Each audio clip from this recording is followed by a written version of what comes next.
My name is Deepak Chopra.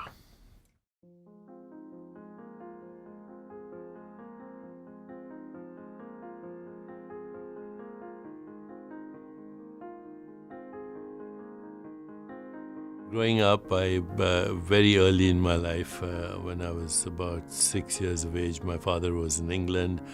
I was living with my grandfather, and one day there was a telegram that came from England that said that my father had passed all his exams as a cardiologist. He was now a fellow of the Royal College of Physicians. My grandfather took me and my brother out, and we went to the carnival. We saw a movie. I remember the movie, Ali Baba and the 40 Thieves. And that night, after all the festivities and celebrations, my grandfather suddenly died. And I was only 6 years old, but I started wondering about the mystery of our existence. Why do we exist? What is the meaning and purpose of our existence? What is the meaning of death? And so I would say that I had my first existential crisis at the age of 6, and it never left me. So that quest never ended. Started at the age of 6. It's going on right now. As a child, I was brought up with mythical stories of India's rich spiritual heritage, but also mythical stories from Greek mythology. We read a lot of literature, both Indian and mostly English literature. So at a certain time in my childhood, I could recite almost all the plays of Shakespeare. So that was the kind of education we got. I went to an Irish Christian Brothers missionary school, and our teachers were very strict. We were disciplined. We played sports. Cricket was my favorite sport, and I was both a leg spinner, bowler.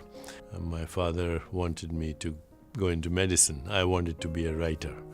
So on my 14th birthday, he gave me a set of books where the protagonist in all the novels was a doctor, a physician. So in a way, I was kind of influenced to go to medical school and to write because of the books that I received. I had $8 when I left India, $100 given to me by an uncle in London, and that was $108, which I spent in one evening at the Moulin Rouge in Paris.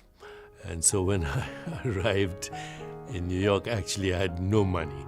I made a collect call. Those days there weren't any cell phones, to my hospital, and I called the administrator and I said, I don't have any money to come from JFK to New Jersey. And so they picked me up in a helicopter. Actually, my first experience of the United States was lifting off in a helicopter, looking through the window, seeing Manhattan, and I was totally dazzled by the experience. I'd never seen anything like this. And 20 minutes later, I was in a small place called Plainfield, New Jersey, getting my feet wet as an emergency room intern. After that, I became an instructor in medicine at Boston University Medical School. In 1993, I founded the Chopra Center for Wellbeing, along with a neurologist, Dr. David Simon, who's since passed on. He had a brain tumor, unfortunately. I have since then been invited by many businesses to represent them in a way that I can lend my name to them.